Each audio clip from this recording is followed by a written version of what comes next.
This meeting is being recorded.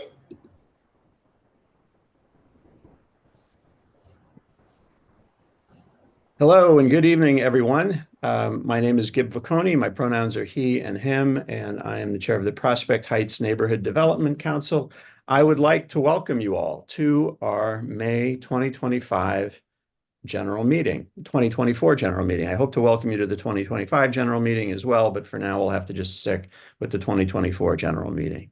I would like to acknowledge our board members who are in the room with us now, our Vice Chair, Saskia Hagens, our Treasurer, Jason Simmerl, our Secretary, Emily Liu, and our at-large members, Mary Shuford, Wagaya Johannes, and Steve Flack. I expect that we will be joined shortly by Councilmember Crystal Hudson, who was good enough to present her development development framework for District 35, which obviously includes Prospect Heights. We will hear from her shortly. But before then, we're going to start with some meeting norms that have been adopted by the board for meetings of the council that I would like to share with you.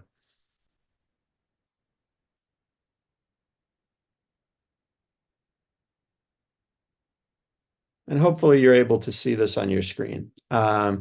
The meeting norms you see here were the product of a couple of discussions that happened after the annual meeting. We believe it would be helpful to provide some guidance in terms of how we interact and present in our own internal meetings as well as public meetings like this one. So these guidelines are as follows: be kind and respectful to one another, even when you disagree. We're all part of this community and have made time for this meeting. 2, listen actively. We recognize that opinions may not always match those of our neighbors and agree to listen respectfully, trying to understand before trying to be understood. We are thoughtful about the space that we take up during a meeting. 3, focus on the issues and be solution-oriented. We address the topics at hand with relevant comments and questions and avoid personal attacks and interruptions. 4, speak from your own experience, not others. We can come to a shared understanding by sharing our perspective and avoid overgeneralizing and assigning blame. And 5th and last, be curious and sympathetic. We take responsibility for our own learning and always have an opportunity to learn from others. So thanks for letting us share that with you this evening. We will now call our meeting to order as we do have a quorum for the conduct of business. Our first agenda item tonight is the approval of minutes of both the October 25th general meeting and the February 28th annual meeting. You may recall we did not actually review and approve the October 25th general meeting minutes at the annual meeting, so we're going to do that tonight. And both of those sets of minutes have been provided to everyone in advance, so hopefully you've had an opportunity to review them. I would now like to ask if anyone has any questions or comments on the minutes for the October 25th general meeting. If you do, please use the Zoom tool to raise your hand and I will recognize you.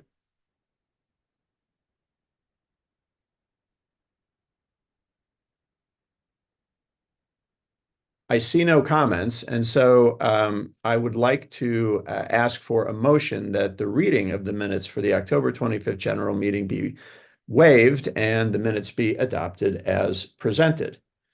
Do I have a motion? Again, please use your Facebook hand if you can make that motion.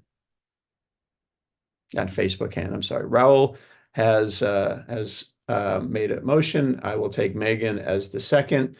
So is there any objection to the minutes being approved? If you do object, you may raise your hand. If there's no objection, you don't have to raise your hand.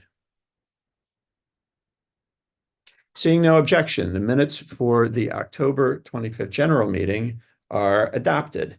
We'll now turn to the minutes from the February 28th annual meeting. And again, I will ask if there are any comments or corrections to the minutes from the annual meeting. Again, please raise your hand using the Zoom control if you would like to speak.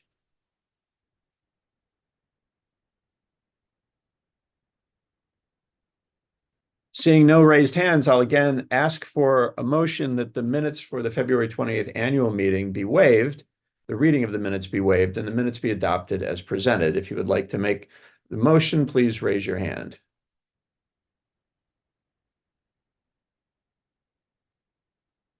That's moved by Colin. Is there a second? Second by Mary. Any objection?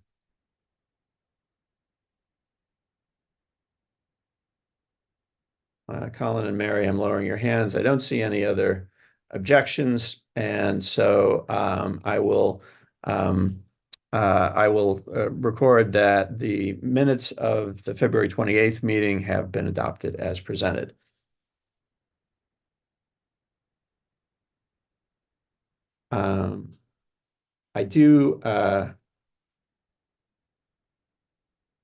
I see that Casey messaged me that Councilmember Hudson will be joining shortly. I don't see the council member on the Zoom yet. Let's go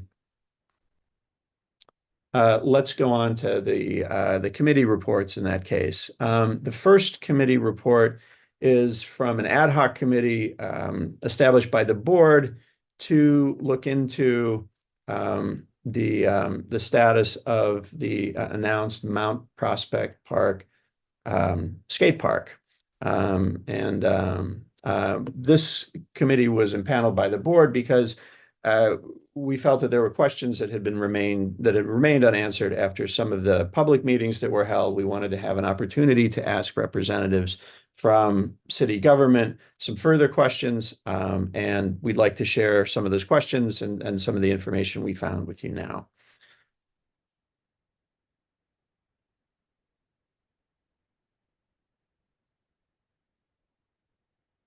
So first off, we were very interested in what the review and approval process will be for the proposed skate garden at Mount Prospect Park. And we were provided with these tentative dates by a representative of the mayor's office. The community engagement period will, I guess, run through June of 2024. We're not aware of other community engagement meetings that are scheduled during that time, but it's possible some might be scheduled.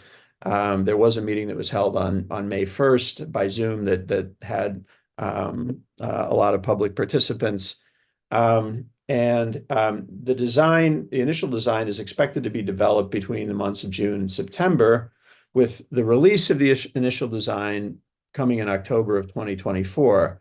That design will go through a review and approval process among agencies of city government and the Brooklyn Community Board 8 between October 2024 and July 2025. The skate garden project is not subject to environmental review under the city's environmental quality review guidelines. However, we do understand that the design is intended to address mitigation of the current stormwater runoff at the park. If you are familiar with what happens at Mount Prospect Park in a hard rain, you know that the steps down on the west side by the library kind of turn into a giant waterfall. And so stormwater runoff is managing stormwater runoff is one of the design goals of the skate park project. Design review will include recommendations from Brooklyn Community Board 8, presumably in a public meeting held by its Parks Committee. And agencies that participate in the approval process will be the Parks Department, the Economic Development Corporation, and the Department of Environmental Protection for the stormwater management piece. The final approval of the project will be by the Public Design Commission. There are no current plans for programming at the completed skate garden. One of the things that we felt was a subject of some confusion was whether there would be professional events or ticketed events at the skate garden. We have been told categorically that is not planned. The skate garden will only be an active recreational feature of Mount Prospect Park. The skate park project, which is the nonprofit partner for the design, is providing design services pro bono for the skate garden. The project has been described as a public-private partnership, but there is no role for private parties, such as the skate park project, during or following construction. They're purely providing design assistance. Funding for the design and construction of the skate garden comes from a combination of mayoral, council, and borough president funding, and the maintenance will be performed by the Parks Department. So our understanding is, following the completion of construction, this is a permanent recreational amenity of Mount Prospect Park, maintained by the Parks Department. It does not have another role as some kind of an event venue. We also spoke to some other local institutions that raised some concerns about the skate garden. One we mentioned already, which was stormwater management. That was a concern that a few folks raised. We also heard concerns that skaters using the ramp from the park down to Eastern Parkway could create a dangerous situation near a busy location. Again, hopefully that's something that could be mitigated during design. And also the noise spill to nearby cultural institutions could affect visitors. So again, there's been a lot written about this already, but we did also ask if there will be additional community engagement beyond the May 1st web conference. We didn't receive an answer to that question, and as I said, we're not aware of anything that has been scheduled. And Casey Addison from Councilmember Hudson's office is with us this evening. If you know of any other community engagement events around the skate garden that you'd like to announce, you're welcome to do so as well.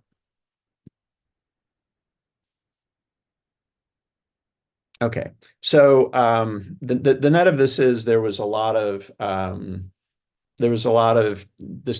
of discussion about the skate garden. We wanted, again, to try to answer some of these questions we didn't think had been directly covered in public meetings, and hopefully some of this information is useful to all of you.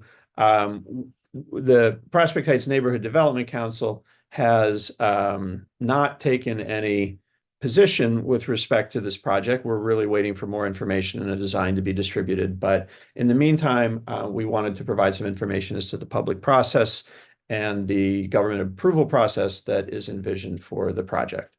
So since Councilmember Hudson is with us now, I would like to move to her presentation, and we'll come back to committee reports later. Councilmember Hudson, thanks for joining us. And why don't I hand things over to you? Sure. Thank you so much for having me. Good evening, everyone. I will just follow up quickly, I guess, on the skate garden project. There will not be, I can confirm. I think one of the questions you were just posing was around programming specifically, and then also the storm or runoff mitigation. That's absolutely 100% going to be addressed in the plans. And then I think there was a third thing that I might be forgetting, but if there's anything else. Just whether there's additional community engagement prior to the initial design being released. Oh, that I'm actually not sure about the details, but I know that the Parks Department is engaging in their regular public engagement process. So we had the one meeting on May 1st. I do believe there might be another follow-up meeting, but I'm not certain. So we'd have to check with the Parks Department, but we can certainly do that and get back to you all. Do you have the slides, Gib? For I do. Would okay. You, if you would like me to share those, I can do them. And just let me know which ones you want to. Let's start with slide, I think it's 31, the development framework. And I'll just give a little bit of sort of background here. But so this is a framework that we've created around new development and, housing production in the district. It's over 100 pages, this deck. So feel free to, this is, for public consumption. So feel free to share this out. But I'm not going to go through all 100 pages with you all this evening. I'm just going to go through the framework essentially. But just as a little bit of background about what this is and sort of how we came up with this and why we created this framework, it's really to address housing needs and to create a system that I think is much more community-centered and community-focused. The ULURP process as it stands, the Uniform Land Use Review Procedure as it's called, or ULURP as we call it, is, I think a flawed process. It is mandated by the city charter. And so for those of you who may not be familiar, essentially around rezonings, which is, everybody here is in Prospect Heights, right? So our current zoning allows for most of the buildings and brownstones that you see in the neighborhood not to exceed 3 to 5 stories, let's say. If somebody owns a lot or purchases a lot and wants to build more than 3 to 5 stories, they would have to go through a rezoning and they would have to get approval for that rezoning. That approval process is essentially ULURP. So it starts at the community board level. The votes at the community board level are advisory. It goes from the community board level to the borough president. The borough president is also advisory. And then it comes to the city council. And the city council is the body that has full voting authority over whether a rezoning is going to be approved or not. And in my experience, as somebody who's been a staffer in government and then also served on Community Board 8, I've seen developers come in essentially with a fully baked project where they say, we want to build this building. It's going to be 10 stories high. We need a rezoning in order to build it. We already know who the tenant is going to be in the commercial space. We know, the number of bedrooms that are going to be in each unit. And like, essentially this is the fully baked product. And I think what happens is we end up tinkering around the edges and we say, well, we don't like the color of the bricks, or we don't want this commercial tenant, or maybe we don't want 10,000 square feet of commercial space, but we'd like 1,000 square feet commercial, spaces at the ground level. But we don't really have an opportunity to effectively change the project as it stands. And so I wanted to create an opportunity for more people to have more of a say and impact from the beginning of these projects. So we created, and basically we decided figured the best way to be able to do that is to create a framework that I can essentially say as a member of the body that has, voting power, to say, I've surveyed my community, and in every community or neighborhood or community district specifically, this is what people are saying that they want. This is what they like to see. Some neighborhoods might be more amenable to more density. Some neighborhoods might be a little bit more adverse to density. But this is essentially what our community members are saying they would like to see in developments in their communities moving forward. I'm also, pro housing, and know that the only way to get out of the housing crisis that we've been in for so many years is to build more housing. But I think we have to do so in a way that is responsible to and accountable to the communities in which the housing is going to be built.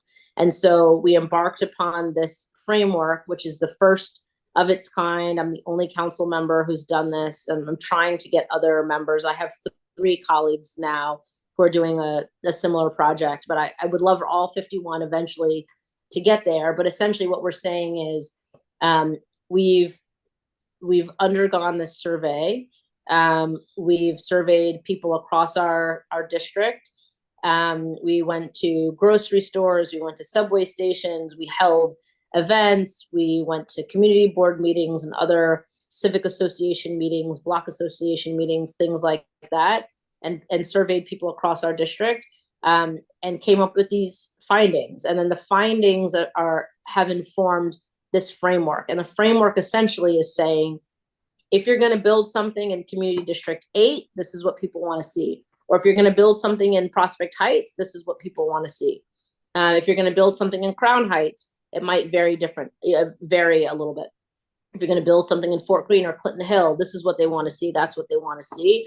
So that from the onset, the idea at least is that there would be much more buy-in, and that you wouldn't see a proposed project come before you that hasn't already been designed around the needs and the preferences of the community. So with that being said, the development framework that we've established, and you can move on to the next slide, thank you, is essentially, to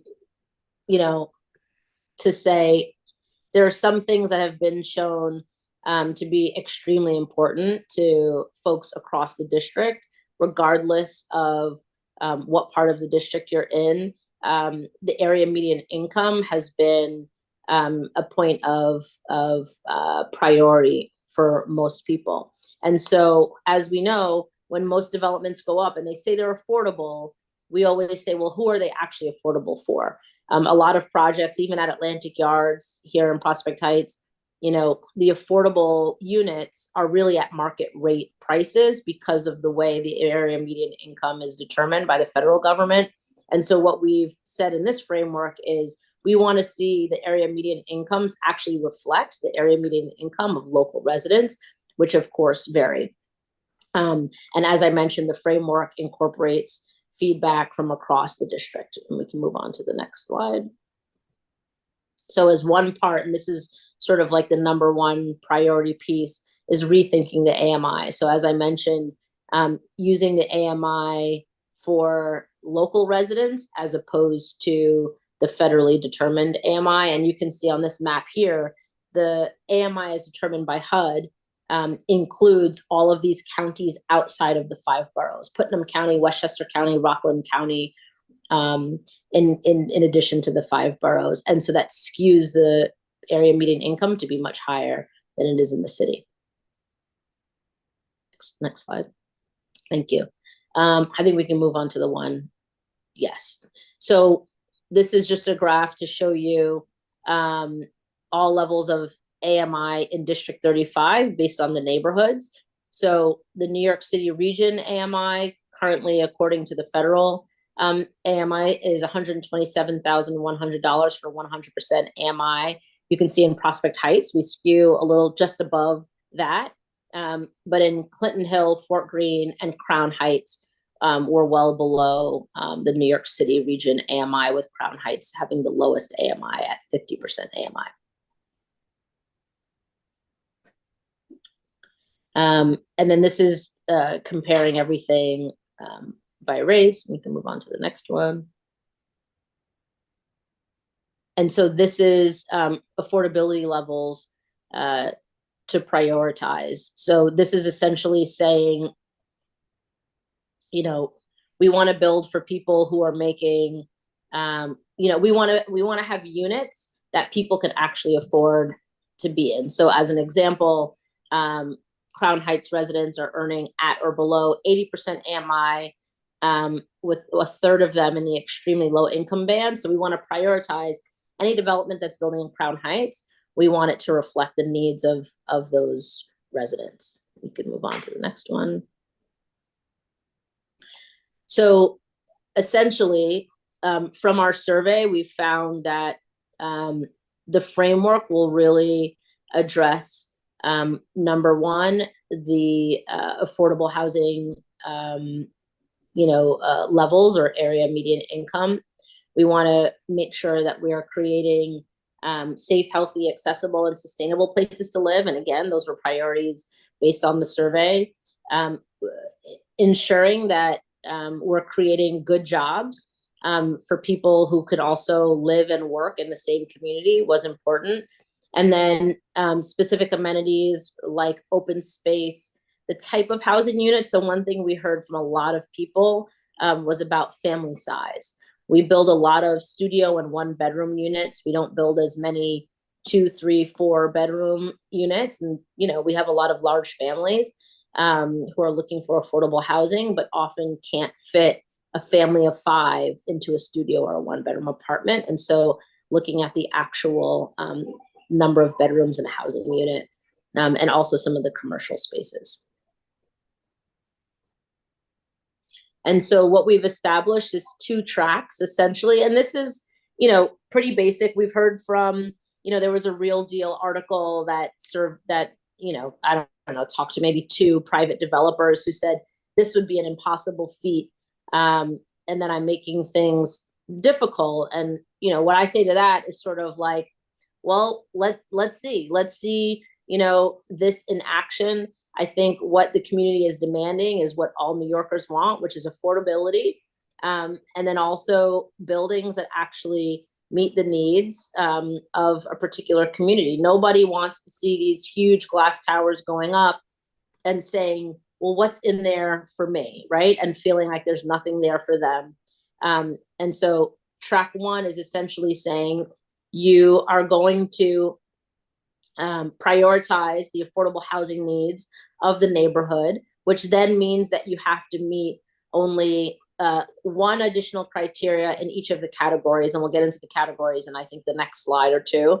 And then track 2 is basically saying, if you're unable to meet the needs or exceed the needs of the affordable housing piece, you know, because let's say you're not able to get a term sheet from HPD, you're not able to get additional funding to subsidize some of those units, then you've got to meet all 4 of the baseline criteria in each category, in addition to some of the other pieces. So it's basically 2 tracks. You're either going to prioritize affordable housing, and then you're required to do fewer on the other piece, but everybody is essentially required to do something in every category. And the other track is deprioritizing, or maybe not deprioritizing, but not meeting the exact requirements or needs of the affordable housing to the fullest extent, and then adding more in terms of open space, commercial use, things of that nature.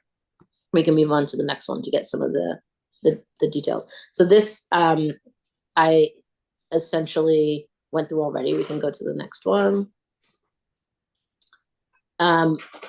Okay, so this is, sorry, you can go back to option B, which is part of the affordability criteria. So the first one is AMI. Second one is access to home ownership.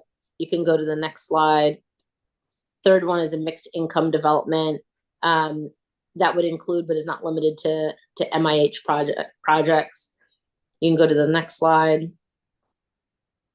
And then this is the baseline criteria. So again, if you're, you know, doing all that we want you to do in the affordability piece, then you would just need to hit 1 of each of these. And if you're not, then we want you to hit more than just 1 in each of these areas. But the baseline criteria are basically inclusive design guidelines. Universal design I always describe as ADA on steroids.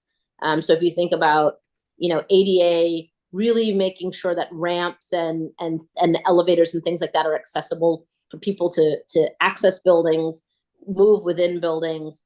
Universal design principles include things like instead of a doorknob, for example, like having a lever handle where somebody with arthritis may be able to use an elbow or a different body part rather than like having to turn a doorknob. It includes wider doorways for wheelchairs to fit through. It includes grab bars in bathrooms.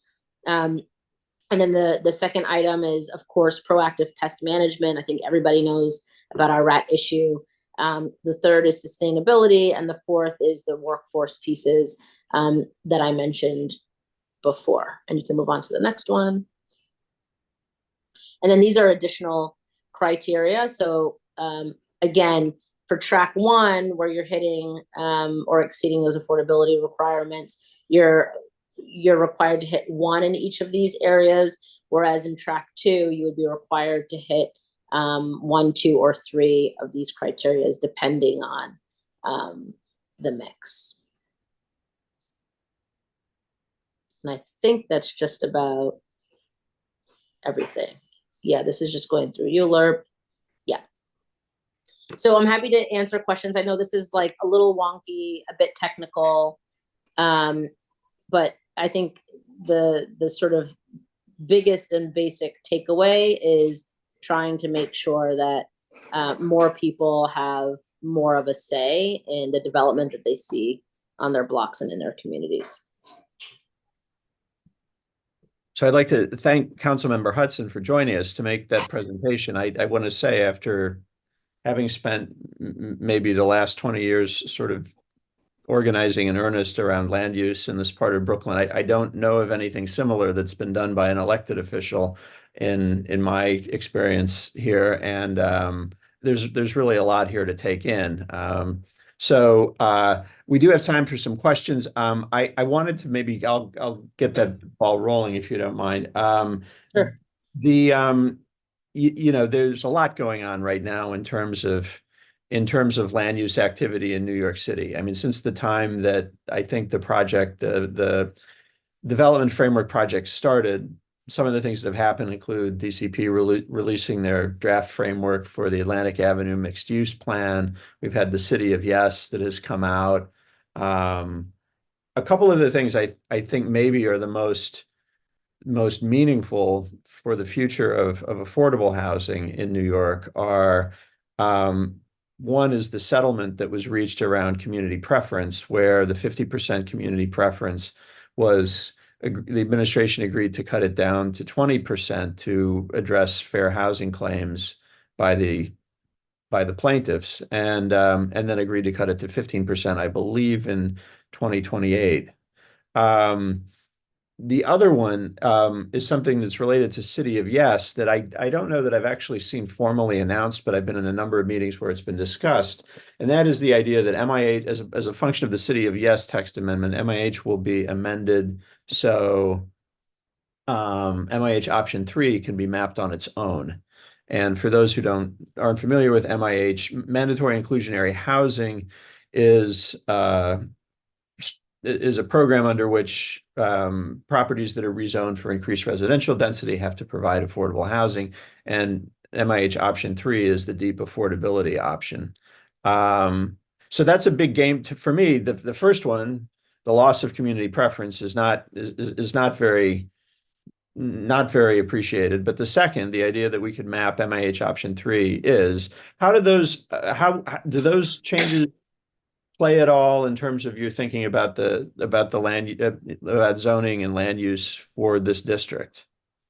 Yes. So with regards to the community preference, it is a tough pill to swallow. I think legally, though, unfortunately, it didn't have much standing. So just to I guess simplify it a little bit in terms of community preference.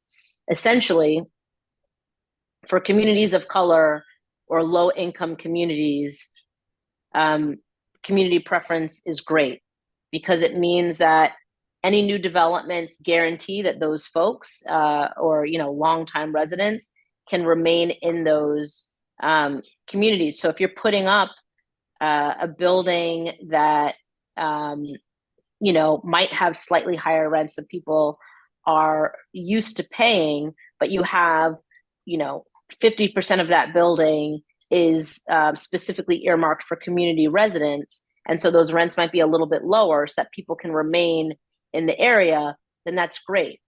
When you think about wider, more affluent areas and how community preference impacts those areas, that's essentially keeping lower income Black and brown people out of those communities and therefore contributing to more segregation. This is the sort of legal argument around community preference. So while on the one hand, in some areas, community preference is great, on the other hand, it creates a situation where we're excluding people who we might want to be in those neighborhoods from being in those neighborhoods. And so that was essentially what was argued in the court.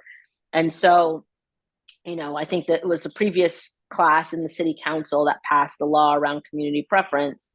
And so what the court decided was they weren't going to eliminate it entirely, but they would phase it out, or not phase it out, but phase it down, I would say, over the years. So right now it's 20%, it'll go to 15%. I think it ends at either 10 or 15% in a few years, but you won't have the same type of community preference. And so I guess depending on where one falls on that spectrum, you might think it's a good decision or not so great of one.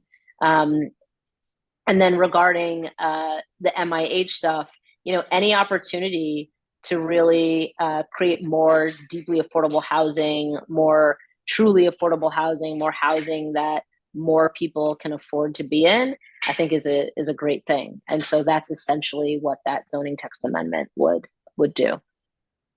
And so, sorry, as far as the framework was done before both of those things came to be. And so, I think there's some flexibility in the framework. I mean, certainly what we're aiming for is more deeply affordable housing, or more housing that specifically reflects the needs of communities. And so I would say it's probably aligned in both theory and practice with the MIH zoning text amendment.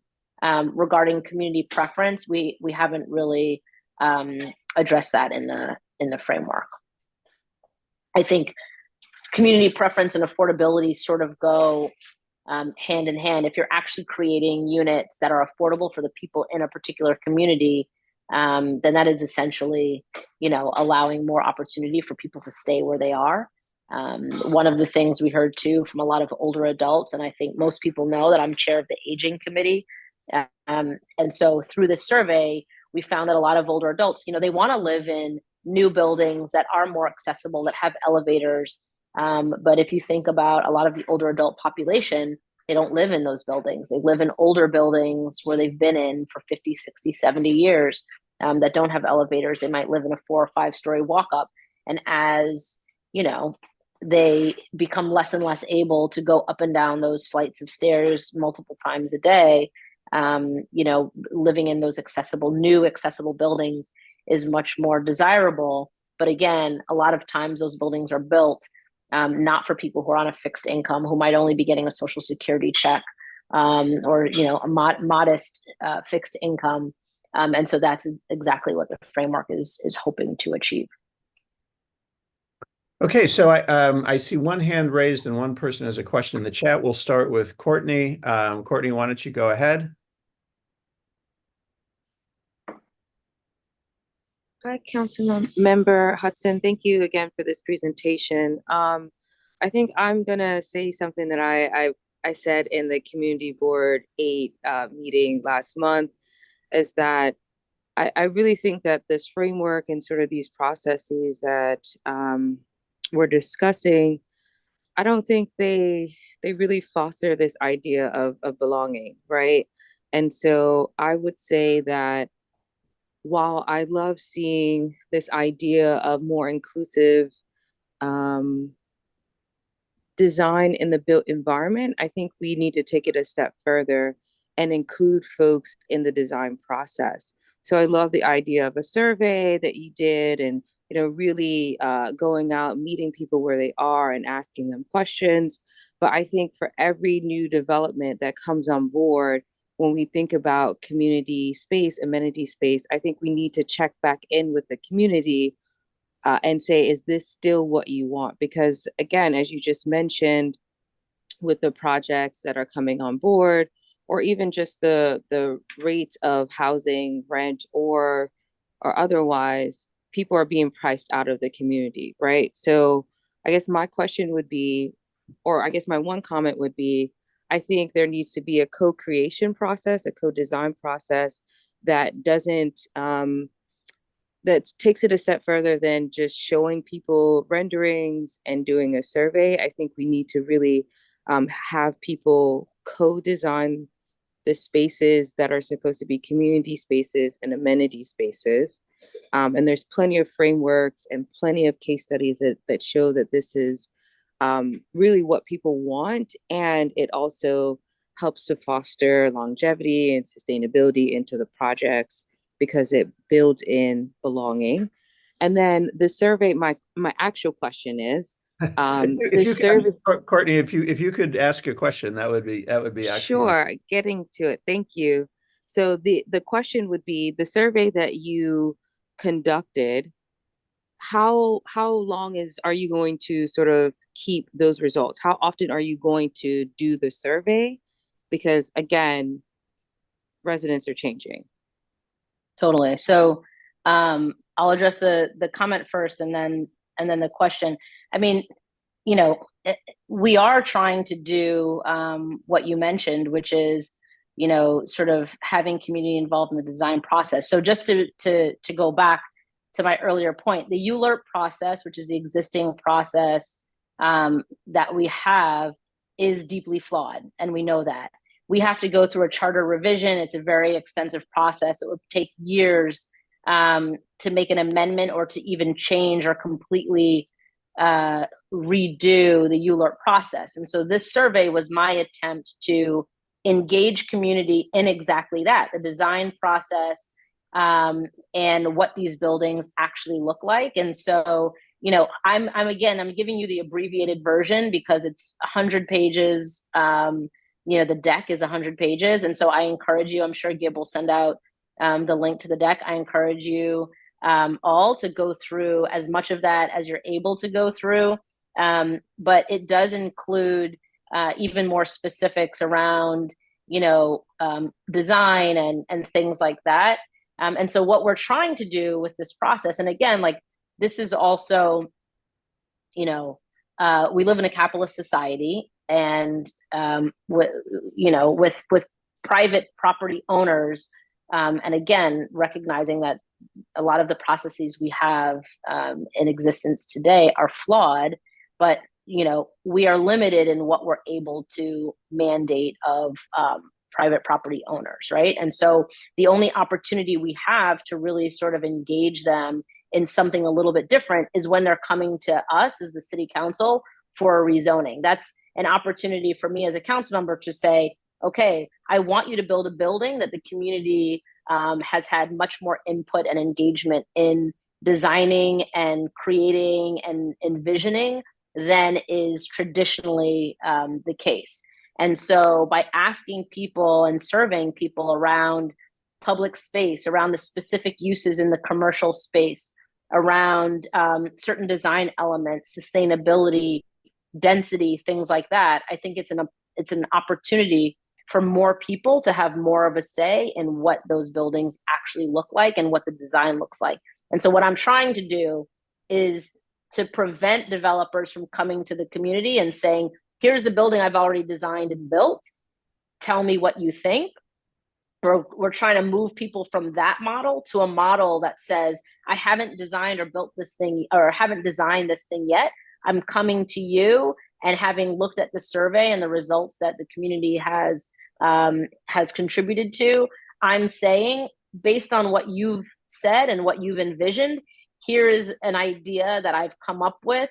And then the community can say, well, we said this and maybe we meant this, or the framework, specifies that we really wanted to value, or this community values open space or green space, for an example. But really, we're seeing like flooding is a big issue. And so we want like a green roof or something to retain our stormwater or rainwater or something like that.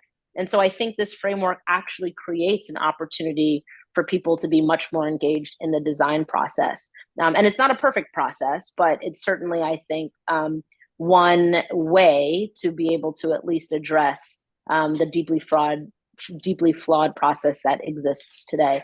And then to answer the specific question, it's a great one. All of this stuff costs money. So I had to sort of lobby the Speaker of the City Council to get the funding to hire the organization that then did the survey. It's an extensive process. It's not one that my team is able to do. I just have 6 people in my office. And so I don't know how often I'll be able to get that funding. But as frequently as I'll be able to get the funding is as frequently as we'll do the survey. I think, a good measure, at least for now, is hopefully, in the lifespan of a city council member, which we're termed out after 8 years. I know this question has come up in other spaces, but I can't mandate that, the next council member would adhere to this framework. I think that's incumbent upon you all as constituents and voters to say this is a framework that has worked for us. It's a framework that we appreciate and something that we want to see adhered to in the future.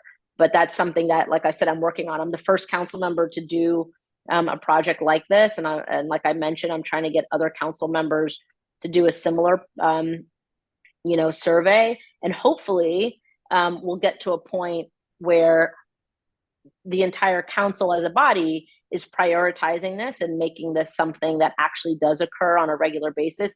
The borough president talks about this all the time, but as a city, we don't plan holistically. We don't plan citywide when it comes to design, development, and housing, quite frankly. We don't plan for these things. And so what I'm trying to do is at least take District 35 and move us along. I know he has a comprehensive plan for Brooklyn as a borough, but we're doing what little bits we can to get us to a much better place. But so that's like sort of my part. But my sincere hope is that the whole city will actually start to be planning comprehensively in a much more cohesive way as what we're trying to do here in District 35. We have time for one more question. And Rob, you had said you had a question to ask in the chat. Why don't you go ahead? Hi, Crystal. Rob Puka. Hope you had a nice Memorial Day weekend. Thank you. Same to you. Okay, I have two quick questions. Number one, member preference. Last year, I think, was the first time ever. And for people that don't know, member preference means that, and correct me if I'm wrong, usually if the full council body follows the wishes of the local council member based upon the fact that they know what their community wants more than everybody else. And it's an unofficial rule. And I think last year, for the first time ever, the council voted against, on the Upper East Side, they voted against a council member who did not want like a medical center or something built in their district. So where does member preference stand right now? Do you see it going away? Do you see, what do you think about that? That's the first question. My second question is, our mayor, who seems to be in the pockets of real estate developers, is pushing the city of yes. And right now it's on a fast track process. And there's a couple of things in there that I'm very, very, very unhappy about. So I'm going to put you on the spot, and I want to know which parts of City of Yes that you are against, and which ones that, and if this is too long a question, let me know, which ones do you support that we should, not have to worry about? Okay. I'll go in order of your questions. So with member deference, it is an informal process, or an informal practice, I should say, where, yes, you're right. Most members defer to the local council member under the assumption that council member, well, I wouldn't argue with the fact that the council member knows their district best. I think it gets really complicated when you're talking about housing, because then you're talking about, it's not whether or not you know your district, it's whether or not you're supportive of building housing, and with consideration, of course, for the specific or individual projects that are being presented. For me personally, I am not one who tends to, I'm not in the member preference boat, I would say, because I also personally believe that it allows for laziness. If you don't, because what happens, and I would just say, speak historically, what happens is a lot of people don't even know what they're voting on because they just vote the way the local member votes. And I don't think that's how we should be creating housing or developing housing, because then if every member never wants to build any housing, then we're never going to build any housing. And I just don't think that that's how we address a housing crisis that we've been in for so many years. We're never going to get out of a housing crisis if we keep deferring to people who don't want to build any housing. The example that you're referring to is from the last council, which it was the New York Blood Center, I want to say it's called, nonprofit organization. And they were trying to build a new facility that would, house, I think it's commercial on the bottom and residential on top, and it was going really high. And a lot of local residents, they didn't want the new building because they thought it was too high, or it was this or that. It was blocking some people's light and yada, yada, yada. All the reasons that people give for, opposing housing. And yes, the community, the council as a body said, we need housing. We think this is a great project. And so we're voting for it, regardless of how the local member is voting himself. And I think that was Ben Kalos at the time. And so, again, because it's sort of an informal practice, there's no way to say the council is not doing this, the council is doing that. It really depends on who's the council and what people, how people sort of address member deference. But I would say that this council as a body is a pro-housing body. I think the speaker has definitely prioritized building more housing. Certainly, we want housing that reflects the needs of our local communities. And so that includes deeply affordable housing. It includes, whatever that may be for those specific districts, which is, again, why I did the framework to begin with, because I think that we need to build more housing, but we also need to do so in a way that is responsible and accountable to the local communities in which the housing is being built. So that's the bit on member deference. And then with City of Yes, this is probably not going to be what you want to hear, but what I'll say is it is a very extensive process. There are multiple bits to it. So where the city council is just now voting on the zoning and economic opportunity framework, the housing stuff is next. The way we get everything comes to the community boards and the public before it comes to the city council. So the way we get briefed is essentially the city council, the community boards all vote on the City of Yes items. There's a division, the planning and land use division in the city council. They go through and analyze literally all of the votes for all of the community boards across the city. And then they come to the body and they brief us on what our specific community boards have done and said and asked for, and then also how that compares citywide. So we just went through that process with the economic opportunity piece. We haven't gone through that with the housing piece yet. So you all are now getting the housing piece. We haven't been briefed on the housing piece yet. So I can't tell you where I'm going to stand on the housing stuff. I will say that with the economic opportunity, there were things that I was supportive of. There were things that I was opposed to. All of the amendments that the community boards in my district wanted to see happen were made.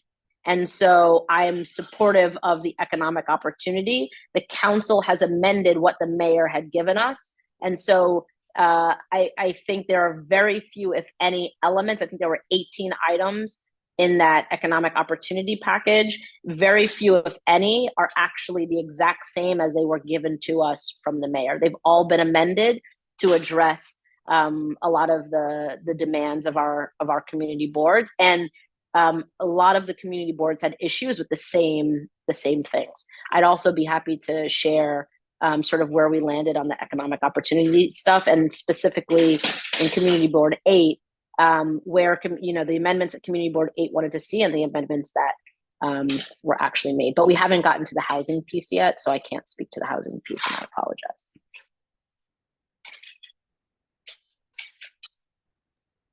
All right. Well, thank you very much, Member Hudson. We really appreciate you taking the time to brief everybody on the development framework for District 35 and answer some questions.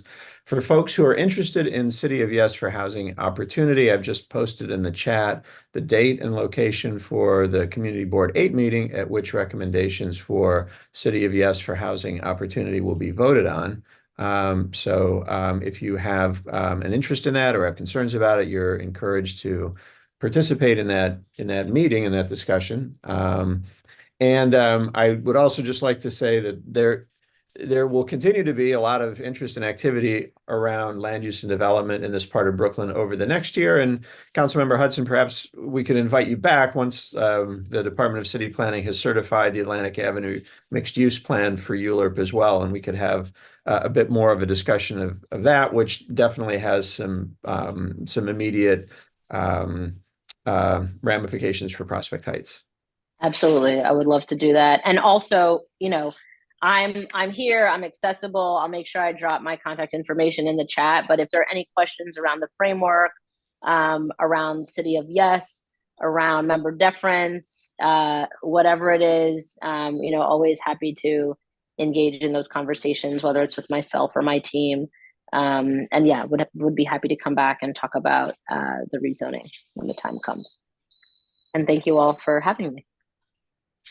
Thank you. Have a good evening, and we will continue with the rest of our agenda. And council member, you're welcome to continue to stay with us for as long as you like, if you have time. We're going to move now into our Livable Streets report, where the committee has been at work on some street design guidelines for Prospect Heights. So I'm going to turn the discussion over to Joseph Taylor, Chair of the Livable Streets Committee. Hi, folks. Joseph Taylor, pronouns he, him. So as we talked about at the annual meeting, we've been putting together a street design vision project. It's honestly, it's kind of similar to the development framework in that it talks about what we want as PHNDC, and in the hope that when the DOT comes to actually designing streets, that we can say, like, yes, this is a good idea, we like that, and no, that doesn't make sense for us in Prospect Heights. So let me share my screen, and I'll start, and I'll show you what we have so far. We've currently got so far as a set of guiding principles that they're not the details of, do we want a bike lane on this street? Do we want a wider sidewalk on that street? Do we want, to turn this street two-way and that street one-way, etc.? They're more about just why are we doing this? What goals are we trying to meet? And how are we trying to change Prospect Heights streets? So first off, what are streets? What are we talking about here? This is, kind of broadly speaking, we're just talking about the public spaces that are between buildings that are not parks. That's not exactly the technical definition of what streets are, but that's basically what we're talking about. They perform a lot of function because it's not just the roadbed. It's not. It's includes the sidewalk. It includes a lot of other things. It provides. It serves us by moving us around and moving emergency services to where they need to go. It's a utility space for garbage collection, car and bike storage. It is our urban environment. Our stormwater flows on streets. We have street trees that help to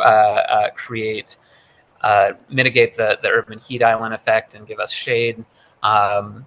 They are social spaces. This is where people meet. This is where children play. This is where we sit down to play some dice or just watch the world go by. And it's where we also dine at restaurants. It's also an economic space, again, with the outdoor dining. Foot traffic serves the hospitality and retail businesses a lot better than someone driving by at 60 miles an hour, right? The street is for where people are going by something and stop and say, oh yeah, I could go in there. I do need one of those things. It would be nice to get an ice cream here, etc. So with limited space for all these uses, trade-offs need to be made to maximize the benefit that the streets provide to our community. So we started from the PHNDC mission statement, which is PHNDC brings community members together to build a safer, more just, and sustainable neighborhood. Our streets should serve everyone who spends time in Prospect Heights, whether they're 8 years old or 80, whether they're using their feet, a bike, a wheelchair, a bus, a train, or a car. Whether they're just sitting around or whether they're moving themselves or whether they're eating or whether they're doing whatever you do on a street. So starting with safety, we have some quotes from the NACDO Global Street Design Guide, which is a fantastic resource. Every year, millions of people die unnecessarily from preventable causes, including traffic violence, chronic diseases related to poor air quality, and lack of physical activity. Street design must promote safe environments for all users and offer healthy choices that facilitate active transportation, such as walking, biking, and public transit. So specific to Prospect Heights, the fastest growing segments here are seniors and children, groups who have been most vulnerable to traffic violence in the past. Prospect Heights is an extremely walkable neighborhood whose considerable through traffic poses a danger to people walking and riding bikes. Our streets should also promote modes of transportation most conducive to community health. Justice. In an era of increasing inequality, cities must ensure that their most valuable public spaces offer safe and equitable uses to all, regardless of ability, age, or income, empowering the most vulnerable users with safe and reliable mobility choices. So streets should provide the greatest benefit for the greatest number of people in all the ways that streets are used for transportation, for utility, for the urban environment, for social use. Age, ability, or income should not limit the benefit that community members receive from the street.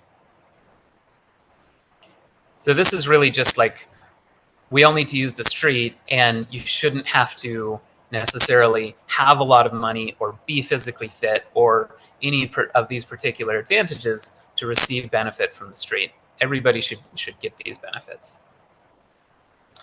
Lastly, sustainability. In the face of unprecedented climate challenges, street products provide an opportunity for local actions to improve the environmental sustainability and reliance and resilience of a city. So streets need to accommodate the needs of a growing population, remaining adaptable as our neighborhood changes. This is first just kind of a logistical sustainability. We're getting more people, and so our streets need to serve more people.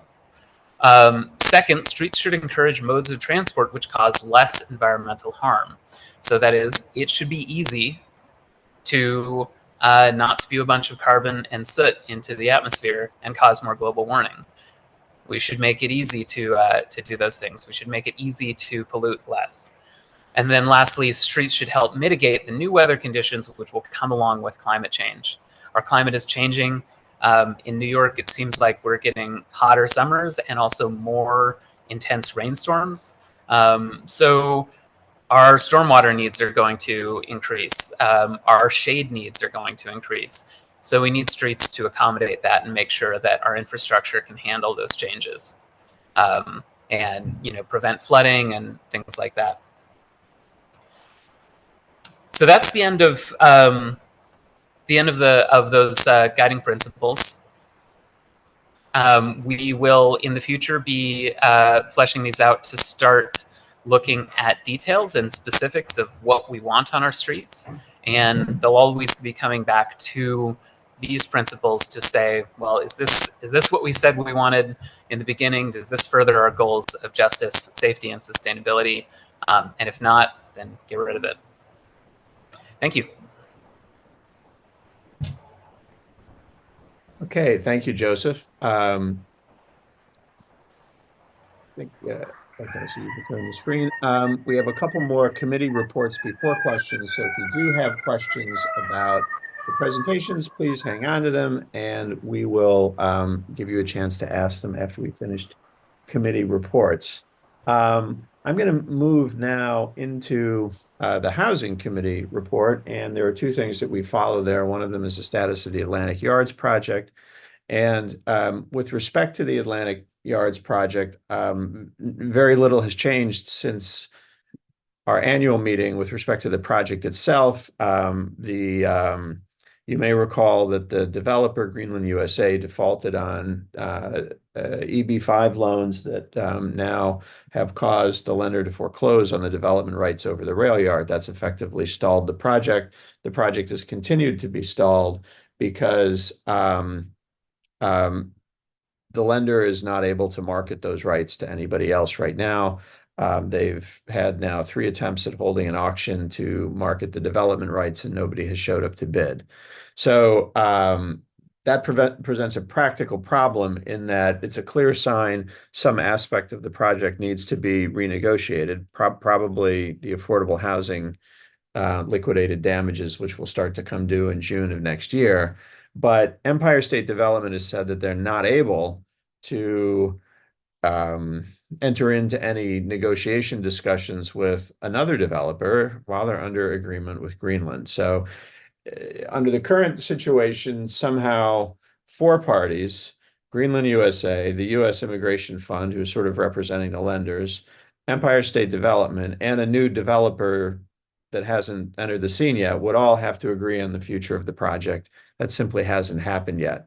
So one thing that has happened that we think is significant is that a couple weeks ago, a major New York daily newspaper, the New York Daily News, had an editorial board that called on Governor Hochul to get involved and move the project forward. This doesn't perhaps sound like it's a giant bolt from the sky, but I will say that in in 20 years of working on this project, I've never seen a major New York daily call for the governor of New York State to fix the project, even though it's needed fixing for a very long time. So this is a big deal in terms of getting the attention of the governor. I happen to know that the governor's chambers have brought it up with Empire State Development, and we're hoping that it'll help to galvanize action. But that will also take some creativity in figuring out how to foster a solution that will result in a project that the public can rely on. PHNDC is part of a coalition known as Brooklyn Speaks that includes other civic organizations and affordable housing organizations, and we've called upon the governor to restructure the project from a master developer structure. Instead, create a real local development corporation that can bid out individual parcels to different developers to spread the risk, and to bring some funding for construction of the rail yard platform, which is a major impediment to the project moving forward. That would mean that there'd be a better opportunity to get deeply affordable housing there. As Councilmember Hudson mentioned earlier when she spoke, what's called the affordable housing that's been built in the most recent Atlantic Yards buildings is at 130% AMI rent level, and that is over in 2024 AMI. That's over $150,000 a year for a family of 3. So that's a very significant income hurdle for somebody to clear to get an affordable apartment. I'm pasting the New York Daily News editorial in the chat if you're interested in that. So with respect to the second item, which is the Atlantic Avenue mixed use plan, as I mentioned when Councilmember Hudson was with us, it's expected that the New York City Department of City Planning will certify that rezoning for the Euler process that the council member described sometime early in the fall. And the Euler process involves public hearings over the zoning changes, public hearings at the community board, the borough president's office, the New York City Planning Commission, and eventually the city council. But besides the zoning changes, there's also another package of non-zoning benefits that council members typically negotiate with rezonings that were the subject of a different community engagement exercise that Councilmember Hudson moved forward with last year. And so one of the things we hope to hear from the council member after the certification is how many of those recommendations will actually make it into commitments from the city. So that process we hope to report more on next year. And Rob, I see you have a question about Atlantic Yards, but we're going to hold questions until we finish the committee reports. So if you do have a question about either Atlantic Yards or AIM-UP, hold on to it. Our next committee report is Open Streets. And so I would like to introduce Saskia Hagens, the chair of our Open Streets Committee. Thank you. Hi, everyone. Saskia, my pronouns are they, them. I am reporting on behalf also of my co-chair, Catherine Pangaro, who could not be here tonight. We are back in Open Street season. We started end of April with Earth Day. We had a car-free Earth Day event on Underhill Plaza with some which started with a community cleanup. We had some music, some jazz. We had chess on the plaza and a plant swap. It was a nice start of the season. And then our Vanderbilt Open Street season started at the beginning of May. We've had a bit of bad luck with the weather so far, a lot of rainouts, but hopefully sunny times ahead. At the annual meeting, we talked at length about how primarily due to government budget cuts and general fundraising challenges, we've had to make some changes to our program duration, primarily cutting the shoulder months and also reducing our Sunday opening hours. That combined is effectively 40% reduction of our operating hours compared to last year, but it's allowed us to sort of maintain the core of our program. We were very happy to be able to retain most of our staff that we had onboarded over the last years and trained. So you may have seen those back on the streets, primarily the marshals and our program manager. And also have a nice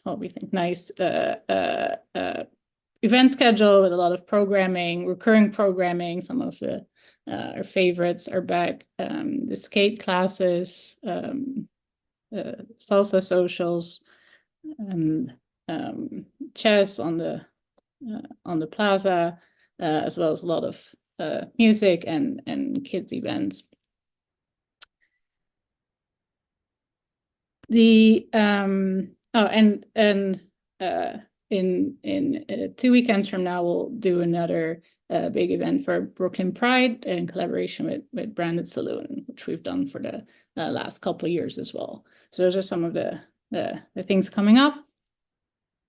Another, aside from sort of the operational piece and programming, another big component to this is the fundraising to make it all happen. Catherine couldn't join today, so she asked me to also do a little update on behalf of the development committee that she also runs. So there's several, as we discussed in February, there's several pieces to the funding for our Open Streets program. Part of it is coming from our restaurant partners. Part of it is coming from a reduced part of it is coming from city government. And then there's the fundraising that includes sponsors who you'll see on the sponsorship banners, primarily local businesses. The GoFundMe, which we've been really happy and grateful for the big support there this year. Is close to the goal of $30,000. I think thanks a lot to everyone who's contributed. And the development committee is, trying to find other businesses who want to sponsor. That can be in the form of having their logo on a banner or other partnerships helping us pay for this program. I think that's kind of what I wanted to cover. I'll put the link to our website in the chat. We have also various social media channels and as well as the website where you can find our event schedule and any sorts of updates and announcements. I see Gail already posted a GoFundMe. Also, if you want to get involved, there's on the website a sign-up form to volunteer. We can always help, use helping hands, whether with barrier shifts or posting flyers or some work behind the scenes. There's a lot of sort of one-off tasks that you can help with, or if you want to get more involved with the programming and organizing piece, just reach out. We can always use folks to help out with any and all of that. I think that's it from my end for now. Again, Pride that's June 8th and 9th. We're looking forward to that, and a lot of exciting programming on the events calendar. Thanks. Very good. Thank you, Saskia, and congratulations on the start of the 5th year of Open Streets in Prospect Heights. We never expected to get here in 2020, but here we are, and it's because of the consistent and dedicated work of our team, especially our chairs, Saskia and Catherine. So let us now move on to the landmarks report, and Mary Shuford. Mary, you can take it away. Thank you, Kim. We have reviewed one additional application for a certificate of appropriateness at 173 Prospect Place. The application included significant interior renovation and replacement of a partial width 2-story rear yard extension with a full width extension, and including a roof deck at the 3rd story with access through doors in 2 mullion glass windows. PHNDC provided testimony to the Landmarks Preservation Commission hearing on May 14th, recommending that the 3 punched window configuration be restored for the roof deck access. However, we had no other objection to the application. The commissioners approved the application with the provision that the applicant work with LPC staff to refine the details of the addition without specifying any restoration of the punch window configuration. So that went forward.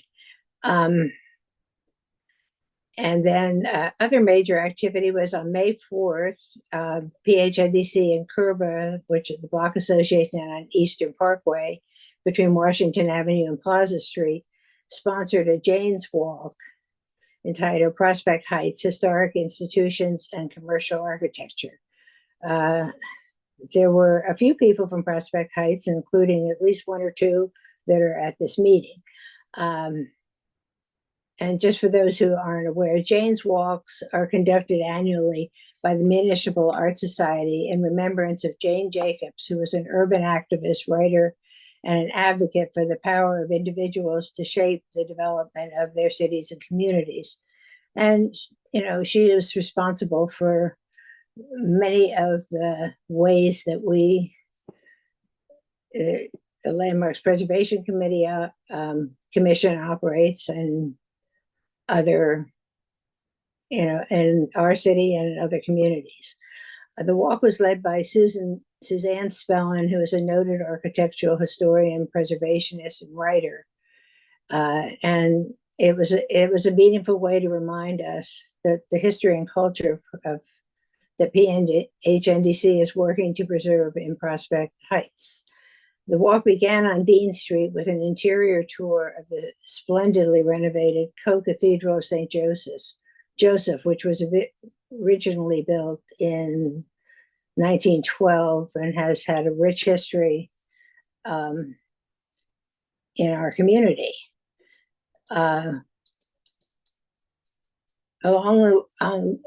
Throughout the walk, we also visited Duryea Presbyterian Church, which was built in 1905 at the corner of Sterling Place and Underhill Avenue. And we ended on Eastern Parkway in front of Union Temple, which was completed in 1929 as the community house for the temple. Because of the financial crash that year, the planned temple was never built. And in 1942, the auditorium was converted into a sanctuary. And eventually the parking lot that where the temple was intended to be built became the Richard Meyer Building. In addition to the history of the religious institutions along Vanderbilt Avenue, we looked at the commercial and mixed-use buildings that were built beginning in the 1880s, making Vanderbilt Avenue a vibrant commercial street at that time, and as it is again today. As residential, these are just a few highlights. As residential development began to surge in Prospect Heights in the late 1800s, the PS9 Annex was built in 1895 to handle the overflow of students from PS9 across the street. In the late 1980s, Forest City Ratner renovated this beautiful landmark building to house artists displaced by the Ratner development of Metrotech. It was also is a co-op building which now has 21 co-ops. A few of the original artists are still there, but many other people have since bought apartments there. Along Sterling Place, we admired the intact brownstones that are representative of the upscale housing that was built by William Reynolds and others throughout Prospect Heights, beginning at the end of the 19th century. These brownstones, which PHNDC works to protect, are an important reason that Prospect Heights received a historic designation in 2009 from the Landmarks Preservation Commission. So it was an opportunity to think about the history of Prospect Heights, which we take for granted, I think, often.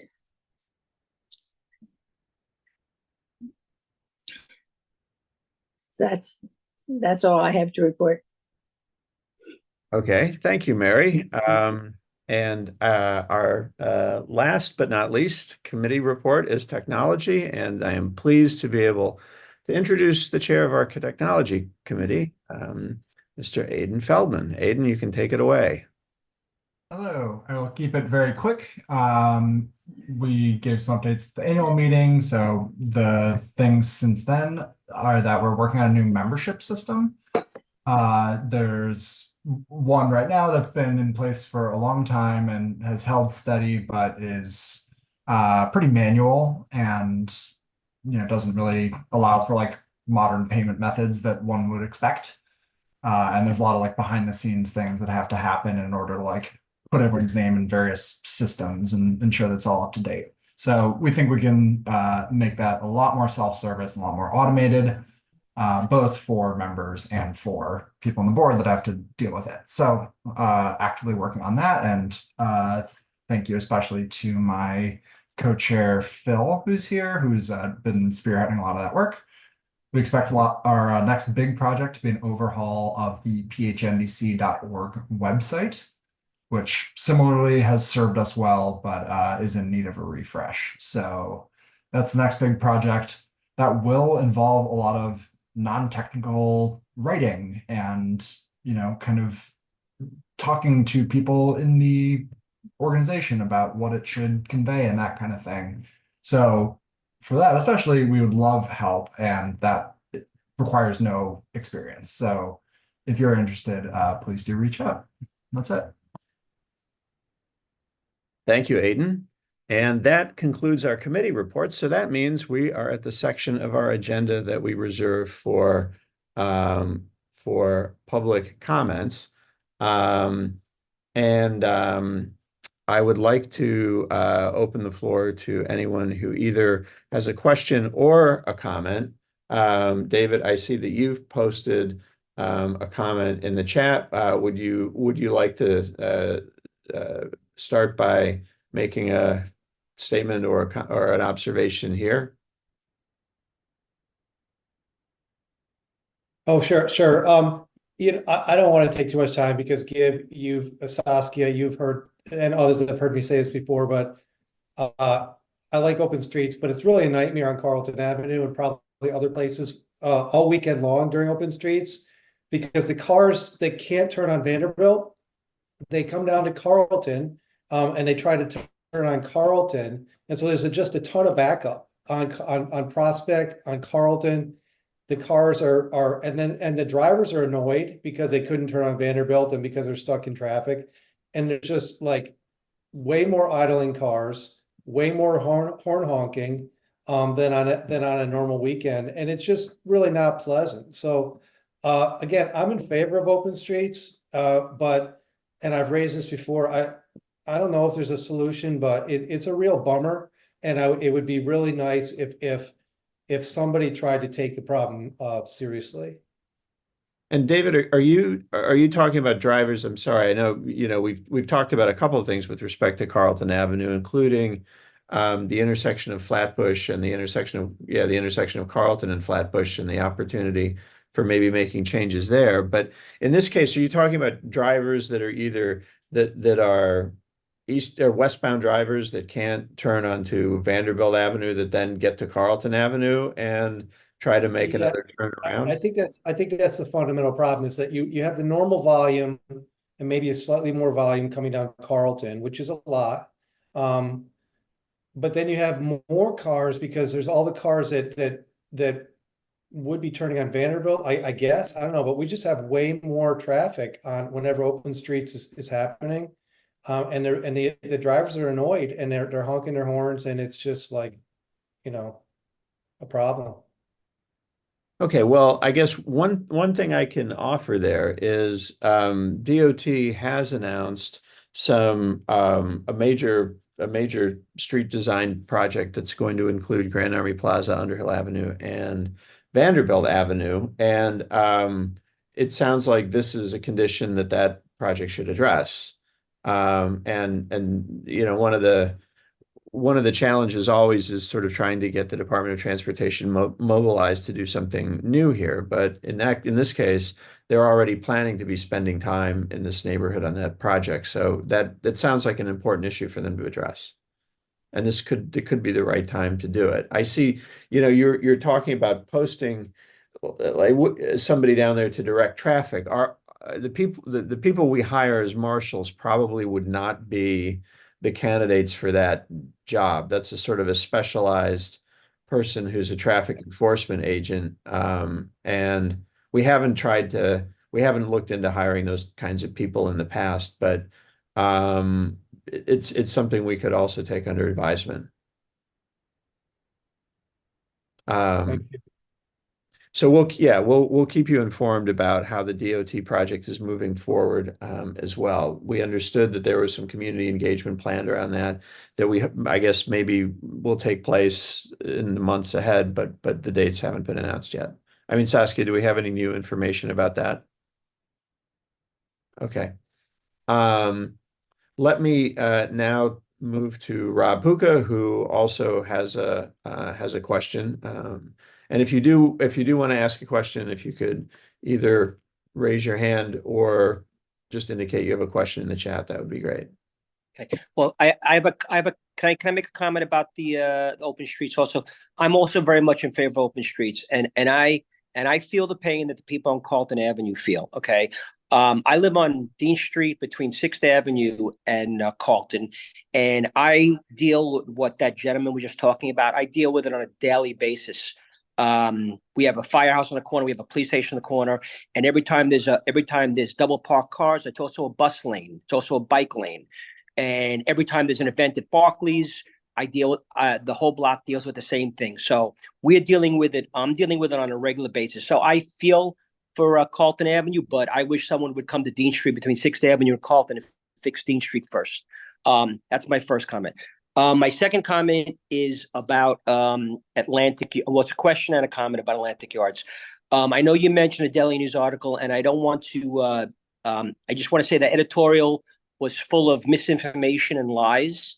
So I don't want to go through what the misinformation and lies were. So I wouldn't. I understand how it's nice of them calling on the governor to change his project and to get the project moving forward. But that editorial was a lie and misinformation. Now I have my question for you, Gib. There's already been about 300, if I'm correct, at least $325 million in direct city and state subsidies already been put into Atlantic Yards over the last 20 years. And just for everyone else on the Zoom call, I've been involved with Gibb since the beginning of this project about 20 years ago, and I'm still involved.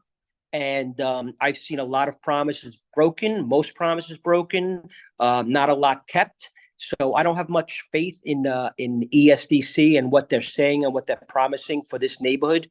But my question is, I am not in favor of putting any more public subsidies money to bail out any developers or to bail anyone out to get affordable housing built there, real affordable housing.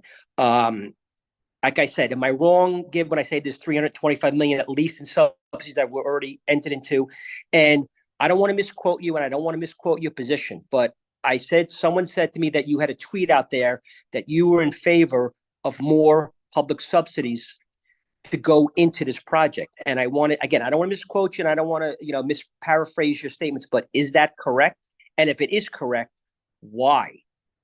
So let me I'll start with that, and then maybe we'll go back to Dean. Well, let me start with Dean Street, because on Dean Street there is something that I think is relevant there that maybe I'll mention, and you can.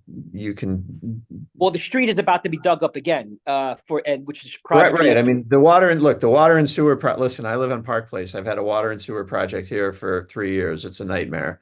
I don't envy you guys having to go through that. I know exactly what it's like, and so I see other folks on the call who live on my block too, and we all know what it's like, and it's not very pleasant. But what I wanted to mention is this. One of the other issues on Dean Street is police and fire combat parking. And that's a serious impediment on the sidewalk, and also in terms of the curb.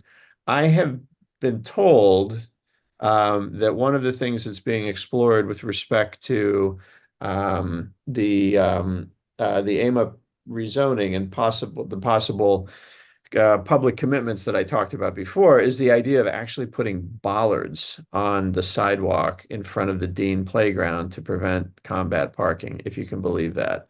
So I've been. Is that on Bergen or Dean? Is that on Bergen or Dean? I was told Dean. It does no. There is no combat parking by police on Dean. There's combat parking by firemen. By the fire. Same thing. It's that combat parking that they're talking about. And so the proposal is considering putting bollards to prevent it. Now, I'm mentioning this because sometimes when you get into rezoning discussions, there are other kinds of solutions that can be obtained during the negotiations for a rezoning that maybe aren't the ones you're thinking of. And this is one of them. And so I would really encourage you and your neighbors on Dean Street to engage the city council member and the community board in issues related to addressing problems on Dean Street as a function of points of agreement for the AMUP rezoning. I think there's an opportunity there, and I would really encourage you to think about that, and I'd be happy to talk with you about it more. Okay, I think the problem is worse on Bergen though, as far as combat parking. I think it's only about 4 firemen that combat park. Okay, it was Dean that was mentioned to me, but it could happen on Bergen might be there as well, right? But my main point is there's an idea about dealing with that as a function of the AMUP rezoning. So it's something for you to consider. With respect to Atlantic Yards, yes, I don't favor bailing out the developer, but I do favor completing the housing and the affordable housing that was promised. And one of the barriers to deep affordability at Atlantic Yards is the cost of the platform build. And that's one of the reasons why we don't see any housing there right now. It's just been uneconomical. And quite frankly, I don't think it's a good bet to assume a new developer suddenly will be able to make it economical. So if we want that part of the project completed with the open space that was promised, with the affordable housing that was promised, we have to get to a point where the economics of it pencil. And again, right now, the platform is a very expensive component that adds a lot to the cost of the buildings. So I do favor, and this is not a secret, I wrote about it in an editorial that was published by the Daily News in December, that that the state should get involved and should underwrite the cost of the platform in order to get a commitment on deeply affordable housing that's needed in this part of Brooklyn. I think that's going to be required. I don't think doing another agreement with a private party will get us anywhere. I mean, I think it might get us someplace, but where it will get us is much taller buildings, which I don't think is what we want there, because we're already the buildings that are planned for Atlantic Yards are some of the tallest in Brooklyn. Okay. So that's what I believe the state should explore. Yes. Okay. So why do you think the state would keep their promises now if we throw in another couple of $200-300 million and give the state to build a platform? Why do you think they will keep their promise now when they've never kept one promise they've over the last 20 years? You know, I mean, the issue here with the state of New York, both in the governor's office and at Empire State Development, is you have a constantly shifting cast of characters. They change every couple years, and it's difficult sometimes to get a purchase on, people who are willing to deal in a transparent and upfront way. Let me say right now, the last crew of people at ESD who we worked with for a number of years were very, very difficult and withheld information that they were really obligated to provide to the public and to the Atlantic Yards Community Development Corporation. And I believe that the people who are there now have a different outlook, but they also have a giant mess to clean up that was created by the last group of people who are at ESD. So can anyone promise what the future will bring? No, but we have to, we kind of have to play the cards we've been dealt here. And in order to move the project forward, it's a project that's being done under New York State UDC law. There's no alternative other than to try to find a way to work with the state and hopefully over time convince them that that there's a right way and a wrong way to doing things. And the right way is to have less risk in the project, be less generous to individual developers like Forest City and Greenland, and to have real accountability. So that's what I hope we can accomplish. I just can make one more quick comment. I mean, you have a developer like Xtel that doesn't need any money from the state. A company like Xtel, which we originally, Xtel put a competing plan versus Ratner's plan. They have the money. Why don't we go to Xtel and say, Xtel, you had this plan 20 years ago. Gary Barnett is still in charge. Let's go to Xtel and have Xtel use their own money to build the platform. Why do we need to get three? Kib, you're talking about hundreds of millions of dollars additional subsidies when there's been over 300 million and 325 million already sunk into it of our money, your money, my money. And what have we got? We've got nothing. My understanding is that the developers went to that Greenland USA has been to every major developer in New York City over the last 7 or 8 years, trying to sell their interest in the project to someone else so they can exit because of the financial distress that they're in. And every time they have been turned down. So the idea that now we'll find somebody else, I mean, you have to keep in mind what I mentioned before. Right now, the liquidated damages for non-performance on the affordable housing hang over the project, and anyone who bought those rights to the project agreements would have to accept those liquidated damages, which will begin in June of next year and require payments of $1.7 million a month. There isn't a developer who's going to agree to that. So the project has to be renegotiated. And the thing that needs to happen first to renegotiate the project is to get some of the parties who are there now out. Greenland right now has nothing more to bring to the project, but ESD has to find a way to get them out of the project. The EB5 lenders have a foreclosure and a lien on the development rights over the rail yard. They will have to be settled with. There's no alternative to that. Once those things happen, the state will have a clean slate, and they can talk about bidding it out to developers like Xtel. Let me go on to another question. Let's see, Loretto, you have a question. Why don't you go ahead? Oh, sorry. I'll turn off, I forgot my thing. Yeah, I actually have a few of them.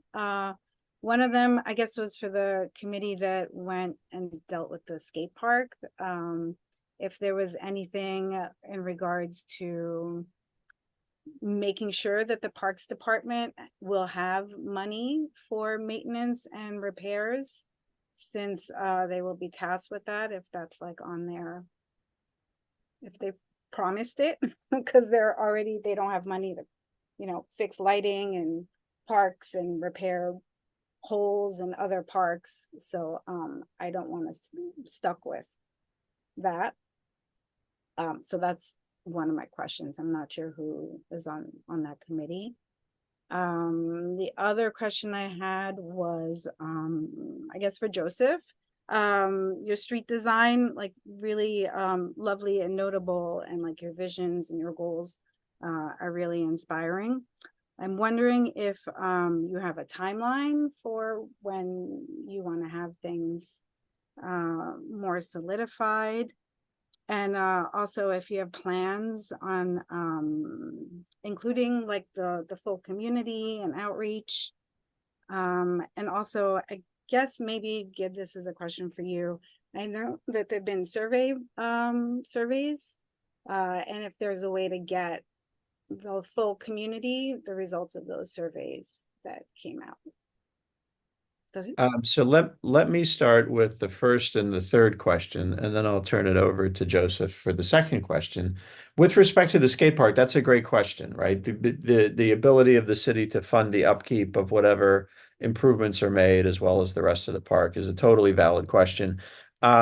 We didn't look at that question because there is no design yet that has been proposed for the skate park. I think that and other questions start to become more relevant once we actually have a design to look at. Our biggest focus in looking at the skate park was, what's the public process going to be? There's been a lot of debate about whether it's a good place for a project or a bad place, but we kind of wanted to cut through that and say, look, how is the public actually going to interact with the design of this new amenity that's going to come to Mount Prospect Park? Who's going to make the final decision about what goes there? And if there are private parties involved that are going to have a relationship going forward with the completed project, what is that relationship? We were kind of interested in that because the project was described as a public-private partnership over and over again. And typically when you hear those words, that means that there is some private party that's going to have an ongoing role after the project is built. We've kind of come to realize that is not the case in this case. The design itself is kind of the next entry point for raising the next set of questions. Hopefully there will be some other community engagement possible between now and the time the initial design is released, but I think that would be the best time to raise the question you've posed, which is what's it going to cost to maintain, and does the city have the money to do it? Because then we'll know exactly what's proposed. With the question about surveys, you know, when we do surveys, we do release summary information from our surveys, but we don't release raw data from the surveys because we generally don't seek agreements from people who complete the surveys to actually release their specific data to anyone. And we do collect information that can be used to identify the people who have made the survey responses sometimes. So that's typically not something we put out. We want to make sure that folks feel comfortable when they're completing a survey, that any personal information they provide is going to be, you know, not going to be released publicly. Did you have a specific survey in mind you were interested in? Oh, you're muted again. Hang on. Sorry, go ahead. Loretto, did you have a specific? Oh, yeah, actually, I did. I just wasn't clear, like the surveys for Underhill and the other ones that came out. were they owned by the DOT or were they owned by you? The DOT did the surveys for the Underhill Avenue Bike Boulevard. We did Oh. not do those surveys. Okay, so And- it should be theoretically publicly accessible. Yes, so I will tell you, and this isn't a secret, we announced this at the time, we actually foiled for the results of those surveys. We have not gotten the FOIL response yet. Okay, I have not either. Okay, I'm checking. Okay.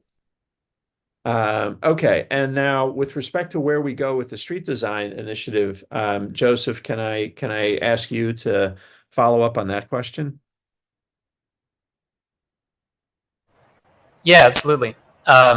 So the first point there is timeline, and to be honest, there really is no timeline for this. There is we want to relatively quickly produce this these guidelines so that we can be opportunistic in when the DOT wants to do something on a street, or when we can support some specific campaign for a particular feature that might be just in Prospect Heights or might be around in the greater area. For instance, there's a citywide daylighting campaign, that very much aligned with what we were asking for and with our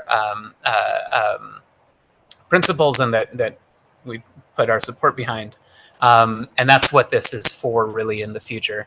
We're not going to be able to simply give this to the DOT and be like, here, please build this for us, and then have them do it. So it's more of, let's assemble the all the things that we want in relatively broad strokes, so they're relatively flexible. When we get opportunities, we can say, yes, this is what we want all over PHND or all over Prospect Heights, and kind of have a unified message there. In terms of community feedback, the community feedback, I mean, the main method of that is these meetings, right? And talking to the whole membership of PHNDC, inviting you to the Livable Streets Committee to take an active voice in shaping these guidelines. And lastly, here, after that presentation, I'm going to send out a feedback form. It's just a quick Google form. There's I think 4 questions on it. So I'm posting that in the chat right now. And I'll keep this open for a day or two. It's not for the general public for feedback. It's for people who have heard this presentation.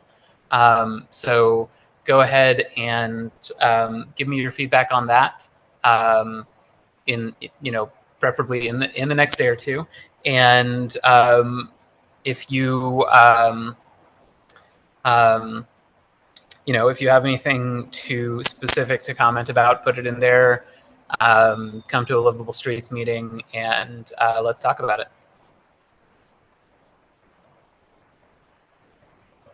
Okay, are there any other comments or questions? I don't see any hands raised.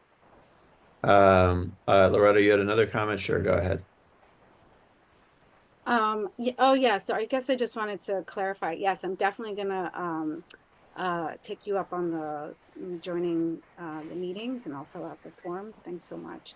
And then also just the idea of since this document will be representing all of Prospect Heights, I just want to clarify that there will eventually be engagement of all of Prospect Heights in the design. I think that there should be, and I mean, it is, to be honest, it is representing PHNDC's mission, right? But we should talk to other people, and we will, who are not part of PHNDC, but who live in the neighborhood.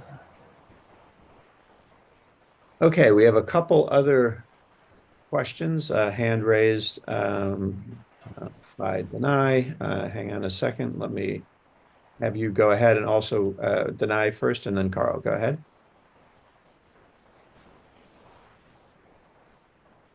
You need to unmute.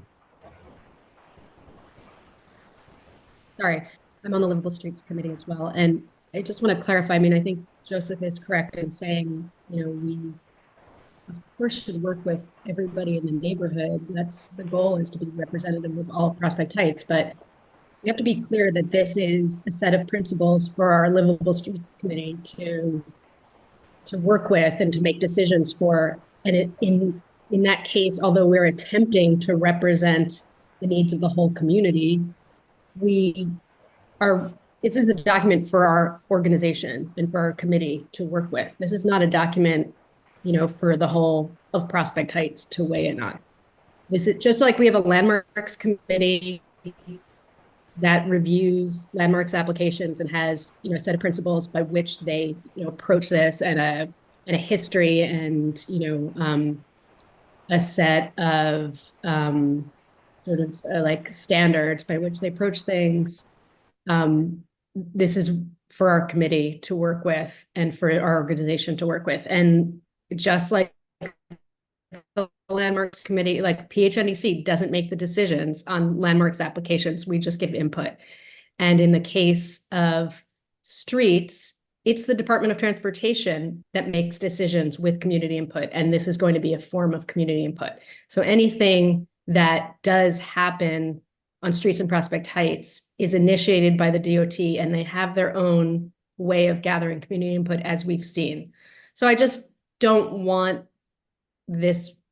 somebody to leave this meeting thinking that PHNDC is creating some ultimate document that represents the interests of every single, you know, of all the residents of Prospect Heights, and that we make decisions for, you know, how things for street improvements. It's the Department of Transportation that makes those decisions. Yeah, Okay. absolutely. Thank you. Carl, why don't you go ahead?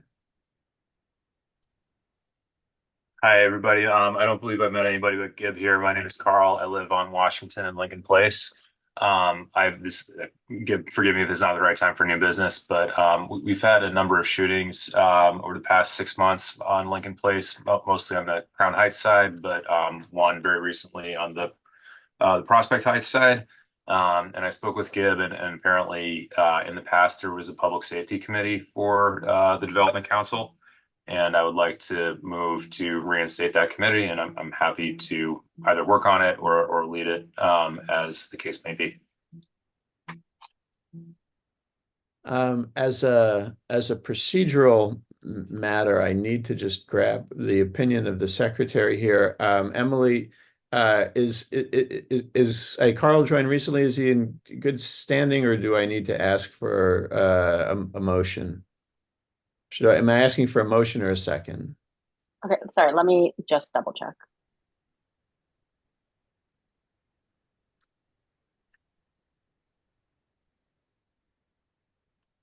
I think he's still under 6 months. Okay, so I'm gonna then go ahead and ask for a motion. If anyone would like to, and again, we need members in good standing to move and second action items. I would like to ask if there is a motion to direct the board to establish a public safety committee.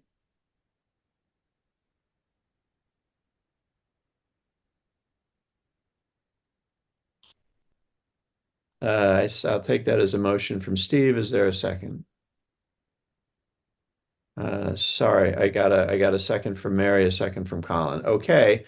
Is there any objection to requesting the board establish a public safety committee of the Prospect Heights Neighborhood Development Council?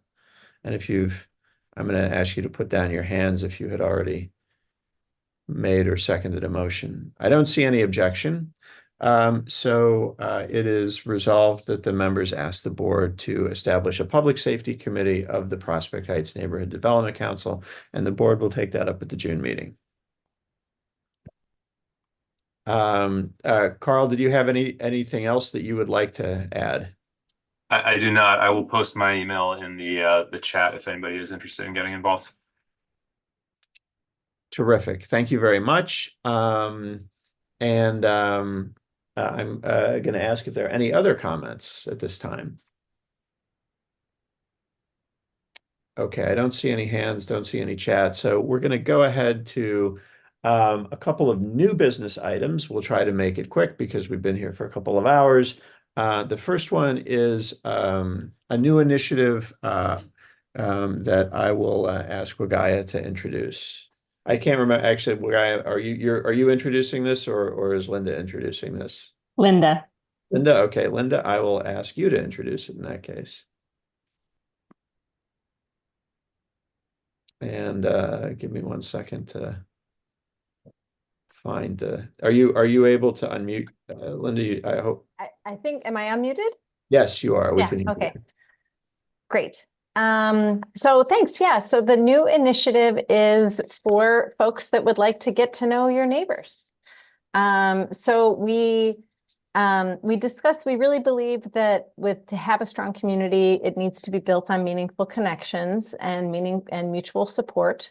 And so we're convening a program that is really a series of small gatherings in different public settings throughout Prospect Heights to just encourage us to be able to give us an opportunity to interact. And so the plan is to host 6 two-hour sessions at locations throughout the neighborhood. We're planning to limit the sessions to 6 people just to foster dialogue. And there will be a PHNDC member at each meeting just to help kick off the discussion. So if you're interested, I will drop a, well, there you go. There's the SurveyMonkey link. It's easier to respond to a link. There it is in the chat. So let us know when you respond to the survey. We'll then get back to you with the dates and confirm your participation, just as I was saying, to try to keep the sessions small. Okay, thank you very much. Thank you. And we have one final new business item, which is a report and message from our nominating committee. And this time, I think, Wagaya, you are taking this one, so I will turn that over to you. And give me 1 second to show your slides. Yeah. Good evening, everyone. My name is Wagaya Johannes. She, her pronouns, and I'm a member of the nomination committee, along with Linda Abrahamson and Megan Mustafa Robinson. And so just have a couple of slides here, really to encourage you to consider joining the board starting in 2025. So we still have some time, but wanted to share a couple of slides of what the process is and what the positions will be starting in 2025 to get you thinking about it and getting you, again, if you're interested, to reach out to us to just engage in sort of dialogue about the process and what it means to be on the board.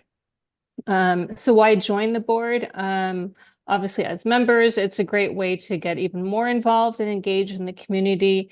You've heard tonight several ways to get engaged, whether it's a committee, work or in other ways in the new connections program that Linda mentioned. But joining the board is a little bit more time, but really helping and shape the future of the neighborhood. And PHNDC has been around for at least 20 years. So this is another great way to contribute. On the next slide, you'll see just the process. Gib mentioned good standing. What does good standing mean? It means that the member is currently fulfilled payment of dues. The member has joined more than 6 months prior to the date on which the slate of candidates for office is announced. So for example, by July of this year.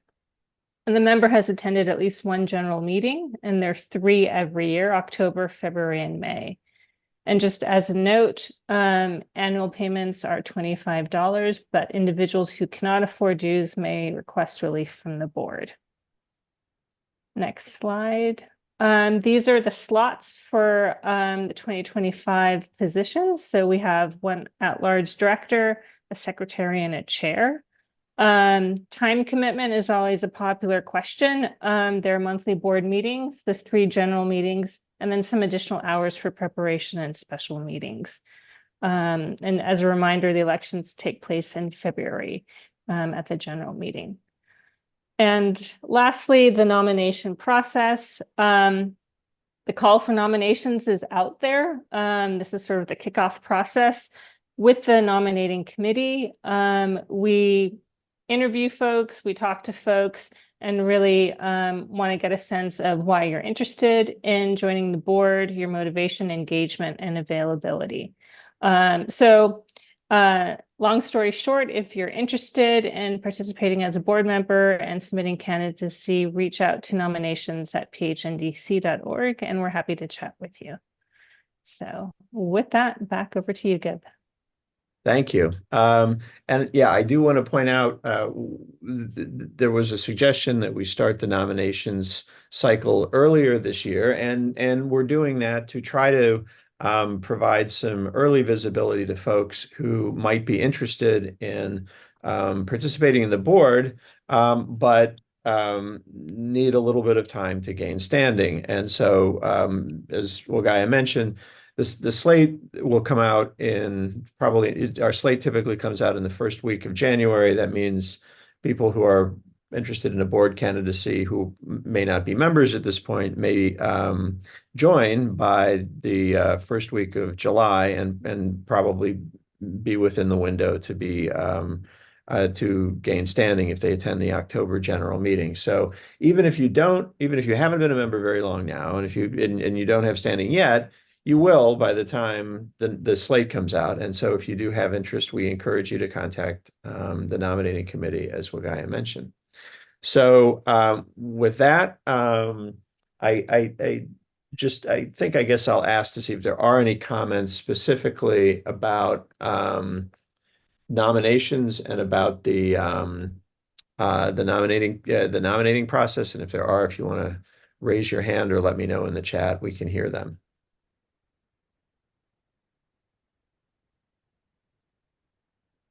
There's a question, Loretta posted a question, can PHNDC members join, can on PHNDC members join meetings? My neighbors live on that block and may be interested. Our general meetings in May and October and February, our public meetings are open to the public and anyone can join. Our committee meetings are generally open to members only unless we have the special meetings, which we do from time to time, that's open to the public. There's a fairly low bar for becoming a member of PHNDC. We have annual dues of $25 that can be waived for folks who have financial needs. So if you're considering it, we definitely encourage you to join and get involved through one of our committees or some other volunteer opportunity. So I don't see any other questions, and I would then like to thank you all for spending 2 hours of your Wednesday evening with us. There was a lot of information here this evening, and I hope some of it was useful and of interest to you. I would like to thank our board, our Vice Chair, Saskia Hagens, our Treasurer, Jason Simmerall, our Secretary, Emily Liu, our at-large directors, Mary Shuford, Steve Flack, and Wagaya Johannes. Again, all of you for taking the time to join us this evening. Thank you, and I will ask for a motion to adjourn the meeting. Moved by Steve, second by Wagaya. Is there any objection? Hearing none, the meeting is adjourned. Thank you very much and enjoy the rest of your evening.